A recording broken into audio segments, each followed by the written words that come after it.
zabluda da možeš bez crkve, zabluda da možeš sam, zabluda da sve znaš, da ne kažemo zabluda da huliš na crkvu, kao što mnogi pohule, pa se posle čude šta bi sa ćerkom,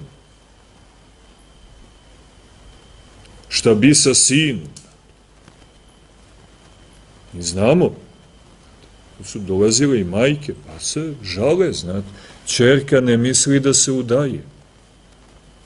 Ona ima ženu. Pazite, nije za smijeh, to su istine, znate, to je majka.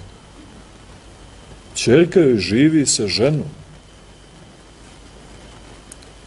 Otac, on je mislio da može, da zna, da umije, da mu crkva ne treba. Ako je prešao dalje, a uvijek dalje odemo kad se pogordim, pa kad tajno, duhovno prezremo učenje crkve, to je najgore. Takav pada najniže. On, ali ne samo on, nego po Božjem dopuštenju, ode mu sin, pa mu sin živi sa partnerom, pa ga gleda mučenik kako se za ruke drže. Kako planiraju. Vidite, to je bezumlje, to je već probijanje granica. Tu nema više komentara.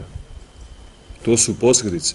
Tu jedina mogućnost je u velikom, ognjenom, znojevom i krvavom pokajanju. Nema drugog izlaza. Oni planiraju porodicu.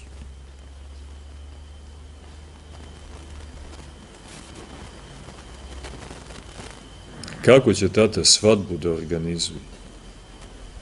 A kako će baba i djed da prisustvuju? A kako će stric? A kako će ujčevi?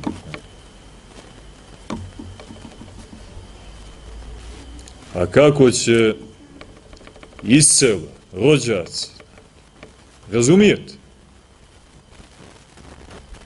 Kako je to strašno?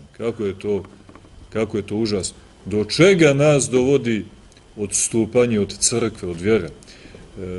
Da ne mislimo da, to je prosto neutralna pozicija. Ja, ne idem u crkvu. Dobro, vidim ja ne ideš u crkvu, ali vidim da ode u propast.